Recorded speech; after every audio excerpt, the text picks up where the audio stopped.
G'day you mob and welcome to Aussie English. I am your host Pete and my objective here is to teach you guys the English spoken down under. So whether you want to sound like a fair dinkum Aussie or you just want to understand what the flippin' hell we're on about when we're having a yarn, you've come to the right place. So sit back, grab a cuppa and enjoy Aussie English. Let's go.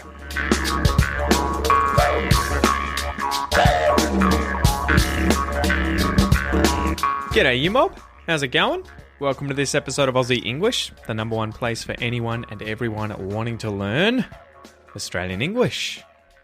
Our lingo down under, the language that we Aussies speak, probably overlaps 95-96% with other variations of English, but nonetheless, that last 4 to 5%, I said 95 to 96, right?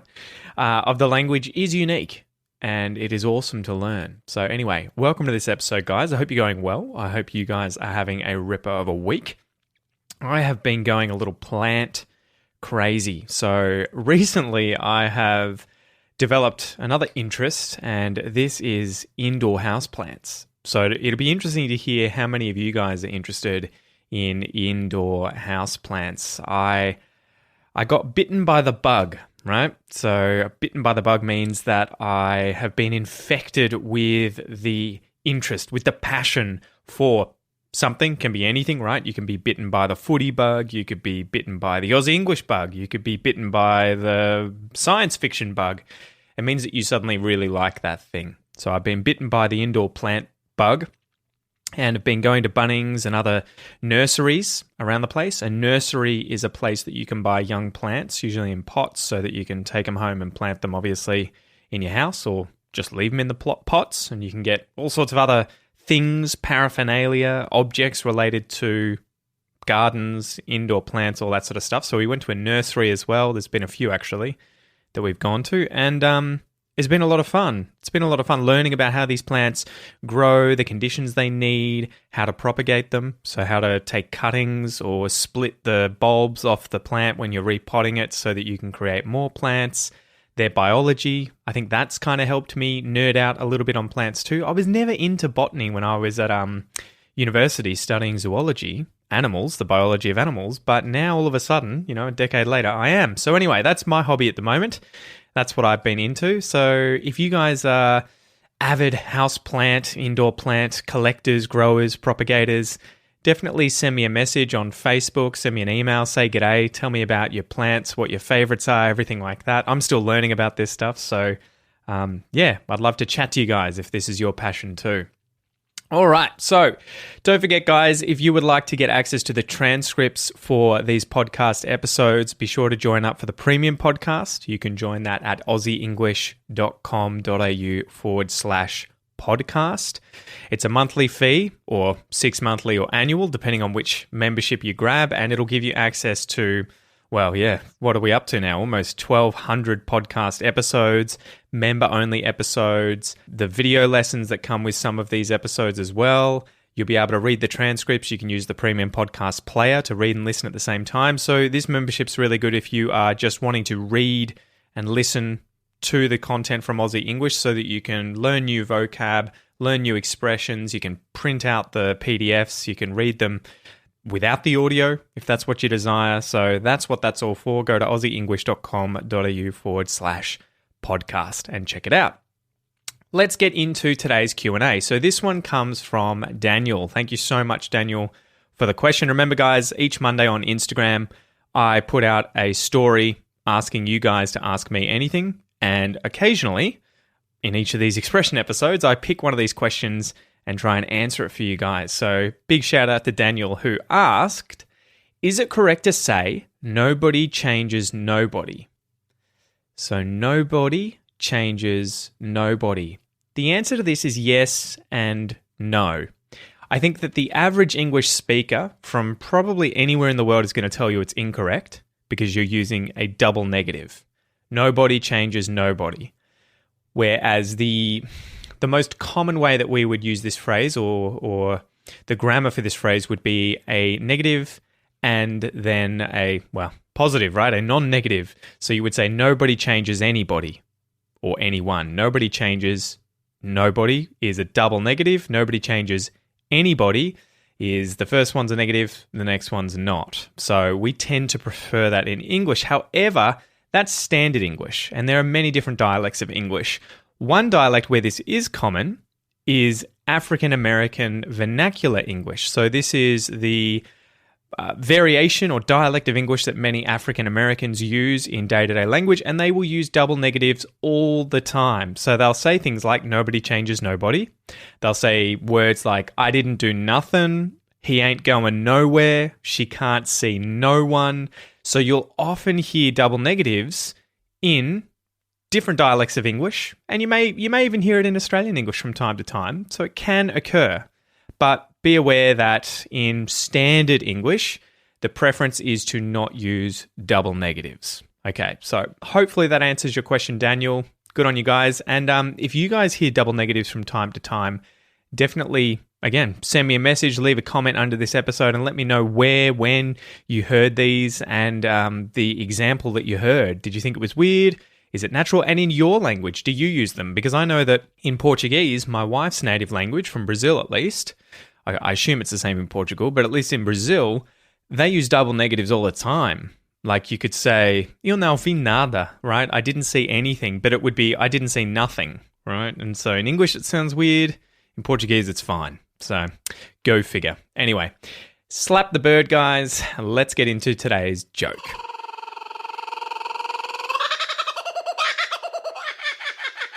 So today's joke is, why was the woman afraid for her calendar? Why was the woman afraid for her calendar? Because its days were numbered. Do you get it? Do you get it? So, obviously, if you have a calendar, say, it's showing you at the moment the 2nd of May, which is the day that I've recorded this episode, you're going to see in that calendar the day, the week, the month, the year, maybe even the decade, depending on how much you sort of zoom out or zoom in. And all those days and months and everything are numbered so that you know, obviously, what day of the month of the year it is. So when you have a calendar, the days of the calendar are numbered. But the expression, the days are numbered, for someone's days to be numbered, this is used to say that someone or something will die, fail, or end very soon. As if you've only got a handful of days left that you could count these days. That's how soon you're going to die, right? Or that's how soon you're going to fail, or how soon something's going to end. Its days are numbered. So, I mean, imagine I'm doing an academy sale or where I've opened the doors for you guys to join my academy. The days are literally numbered. Firstly, there's 7 days where it's open for a week. Then there's 6 days, 5 days, 4 days. You get the picture, right? So the days are numbered. The days are numbered. The thing will end soon. But you can use this too for someone who, say, is in great danger. You go into work and you've done something wrong and the boss says, you better fix that or your days are numbered. So that could mean that you're going to be fired from work. It may mean that you're going to fail at whatever it is you're doing, or it may mean that he's threatening to kill you. Hopefully not that one. Your days are numbered. The other thing that was interesting in this joke, afraid for someone, I wanted to talk about this compared to afraid of something. So I wonder if you guys know the nuance here. You can be afraid for someone, or you can be afraid of something, of someone as well. So of or for here, these different, I guess they are dependent prepositions. They're associated with the noun something or someone after afraid. If you're afraid of something, you're scared of that thing. If you're afraid for someone, or you probably could be afraid for something as well, you're scared or worried about that thing, like you think something bad's going to happen to it. So if I am, say, afraid of my son Noah, I'm scared of him, right? Oh my God, I'm afraid of him. Whereas if he goes outside and I'm afraid for him, it means that I am worried that he's going to be in danger or be injured, right? I'm afraid for his safety. I'm afraid for him. Afraid of someone is to be scared of them. If he was holding a knife, I'd probably be afraid of him. All right, let's get into today's expression, guys. So today's expression is to make a fool out of someone or out of yourself. And it can be contracted down to just make a fool of yourself or of someone. So before we get into that, let's break down the different words in this expression. So the first one here, make. If you make something, you create something. So he made a paper plane out of a piece of paper. He made it. He created it. He fabricated it. What's another synonym here? Constructed it, built it. He made it. A fool. A fool is a stupid person, someone who doesn't know much, right? Yeah, stupid's probably the best way of saying it, although it's kind of a little less harsh. If you were to say someone's a fool, it's like, it's a bit offensive, but if you call someone stupid, it's a bit worse. So my friend is a bit of a fool. He's a bit dumb. He's a bit silly. He's a bit stupid. Don't worry about that guy. He is a fool. He's stupid. He's dumb. He's silly. Out of something. So make a fool out of yourself. Out of something. This usually indicates the source or derivation of something, right? So sort of from. So if something comes out of something else, it was within that thing and then it came from that thing. That was the source, that was the derivation, that was the location it came from. It came out of that thing. It was within it and then it came out of it. So this table is made out of wood. It was derived from wood. It was from wood. He made a hat out of some leather, right? So he got some leather, the skin from a cow that has been treated and turned into leather, and then he fabricates a hat. He made the hat out of leather. And the last one here is the noun yourself, right? So this is used to refer to the person being addressed as the object of a verb or a preposition when they are also the subject of the clause. It's kind of nerdy, right? But you tend to use this after a verb when it's a reflexive verb. You're doing it to yourself. Someone's doing it to themselves. So you ask yourself a question. Am I tired? You could say to yourself. Now, there's another example. You could say to yourself, am I tired? And if you did, you are asking yourself a question. If you got dirty, you might clean yourself. So it's when you do something to yourself, right? That's when you're going to be using those. The grammatical word for these has left me, but it's effectively a reflexive noun, right? Where it's not is it a pronoun? Jeez, I should have looked this up ahead of time. Anyway, to make a fool out of yourself, I think you guys will probably get the picture now. You'll probably understand this expression. If you make a fool out of yourself, it is that you behave in a foolish or silly way. You embarrass yourself. You cause yourself to look stupid or silly. You make a fool out of yourself, or you make a fool of yourself. And I think you could also use this to mean that you're making a fool of someone else. So I could make a fool out of my friend. If I do something that makes him look stupid, foolish, if I embarrass him, I'm making a fool out of him. So you can do it to yourself, where you would use that reflexive pronoun, that yourself, myself, themselves. But you could also do it to someone else. And in that case, you would do it to him, to her, to them, to you, right? You make a fool out of him. He makes a fool out of himself. All right. So as usual, guys, let's go through some examples of how I would use the expression to make a fool out of myself, to make a fool of myself, right? Out of or just of. All right. So example number one. You and your family go to the beach one day to go for a swim. So you've got a lovely wife and some teenage kids who are just at the age of getting a little self-conscious, wanting to always seem really cool, and are starting to sort of distance themselves from their parents. They're a bit too cool for school. They're sort of like, ugh, my parents are so embarrassing. I'm so edgy. I'm so cool. I'm a teenager. I know everything. So as any good father would, you decide you'll try and embarrass your kids in front of their friends by going to the beach and wearing some budgie smugglers. So budgie smugglers is the Aussie slang term for some Speedos, right? I guess they're sort of underwear-shaped bathers. And typically on men who aren't competing in swimming, they are kind of embarrassing to wear because they don't leave much to the imagination. You can see the outline of whoever's wearing them's private parts, their junk, their equipment.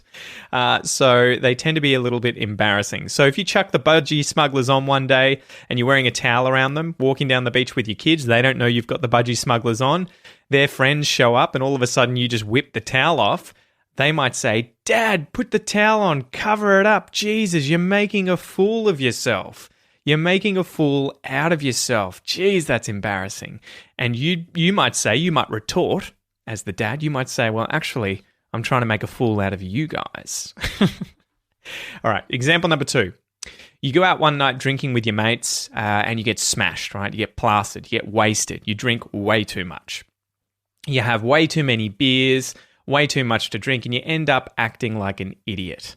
So you start, I don't know, hitting on random people at the bar. Maybe your pants fall down. You can't finish your sentences properly. You're making a fool out of yourself, right? You're embarrassing yourself. You're embarrassing your mates who are probably, going to run off and leave you to your own devices, let you do your own thing, be like, I don't know that guy.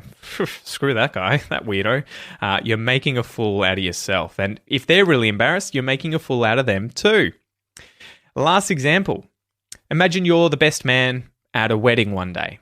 So your mate's getting married and he's asked you to be the best man. This is the man who is sort of in charge of a lot of responsibilities at a wedding, helping out the groom, the main guy who's getting married. So you got to do all the standard stuff like help organize his day, maybe organize the car that's going to drive people around, the groom and the bride. You also have to give a speech at the wedding reception in the evening. So you've tried to make it as funny as possible, but you end up going way too far, right? Maybe you reveal way too many sordid details about yourself and about the groom when you were younger and the sort of mischief and naughty things that you used to get up to. So because you go too far, you reveal too much, you talk about too many embarrassing things from the past, you make a fool out of yourself and you make a fool out of your friend. You behave in a foolish way, you do something embarrassing, you make a fool of yourself, you make a fool of your friend, okay? So hopefully now, guys, you understand the expression to make a fool out of yourself, or of yourself, or to make a fool out of someone else, or of someone else. So this is to behave in a very foolish or silly way, embarrassing either yourself or someone else. So as usual, guys, let's go through a little pronunciation exercise. This is where you guys can obviously get away from the world, try and hide from anyone out there so that you can speak out loud and work on your pronunciation. It's a great exercise to do if you are trying to develop your Australian pronunciation, focus on my rhythm, connected speech, everything like that. If you're working on a different accent, that's cool too. Just say these words and phrases after me in your own target accent. Okay, so you ready? Let's go.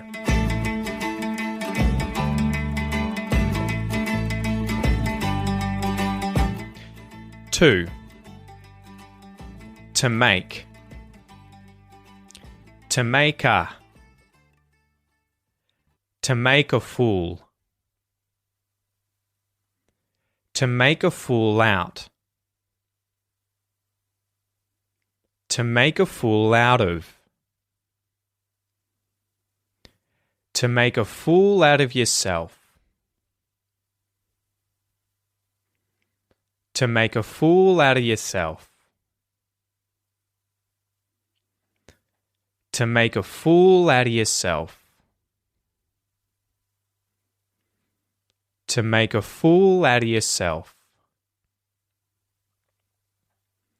To make a fool out of yourself. I made a fool out of myself. You made a fool out of yourself.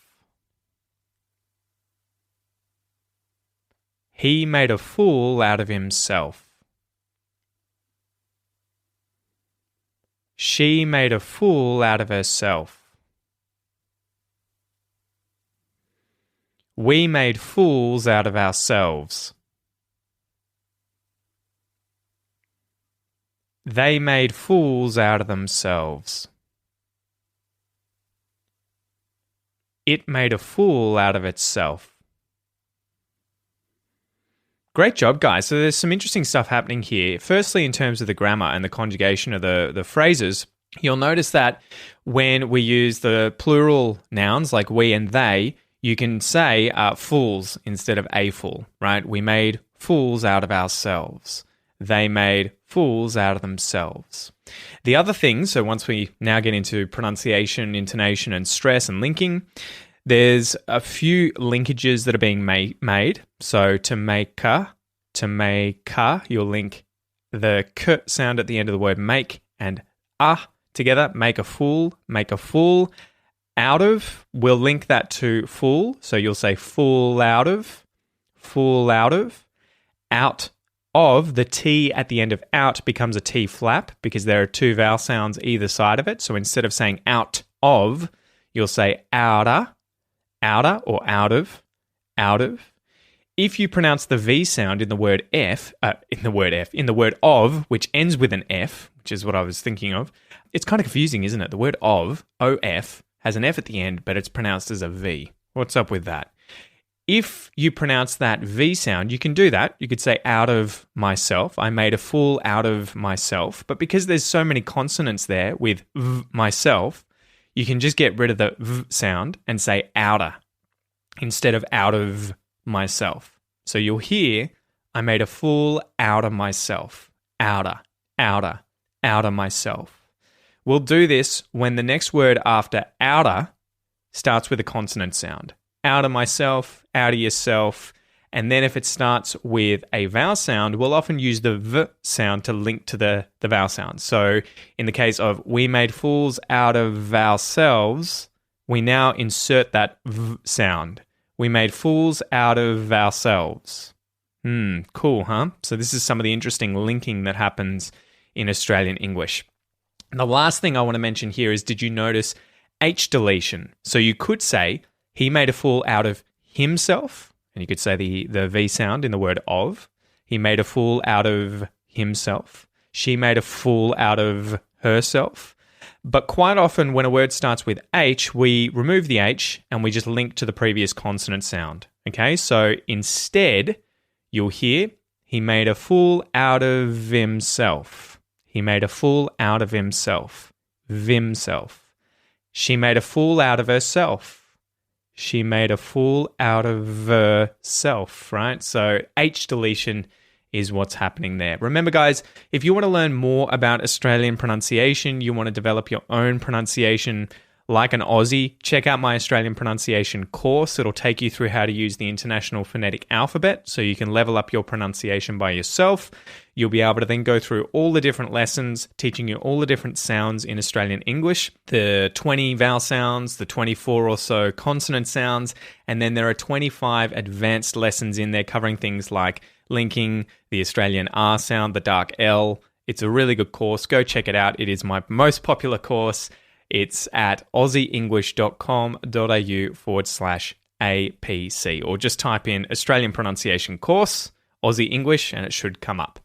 Anyway, the last little section here at the end of this episode, this is where I play for you a little snippet out of a film or TV show, and you can work on your listening comprehension skills. So today's clip comes from season 2 of the Aussie Outback horror TV show Wolf Creek. The excerpt reads, an American family's Australian vacation takes a tragic turn when sadistic serial killer Mick Taylor targets the tourists.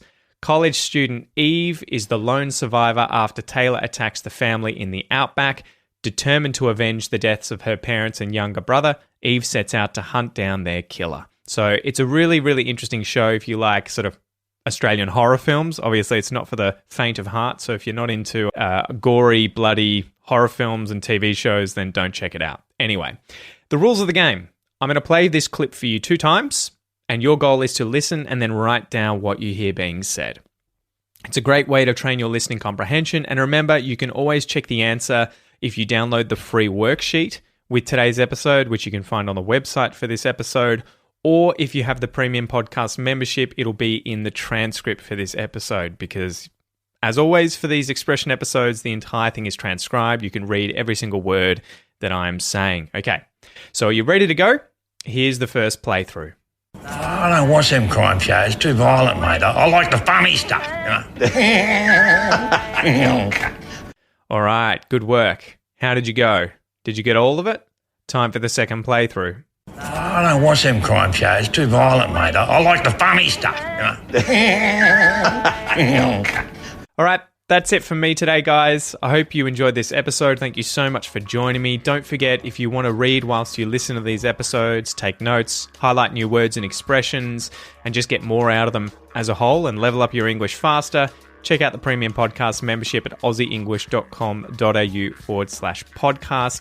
And if I could be so bold, so brave as to ask you guys, could you please leave a little review for this podcast? So on whatever podcast application you're using, if it's Stitcher or Apple Podcasts, can you leave a little review just showing support for the podcast, as it helps me get in front of more students, more eyes, or more ears, I guess, in the case of this podcast. It'll help me a lot. So thank you so much, guys, and I will see you next time. Peace.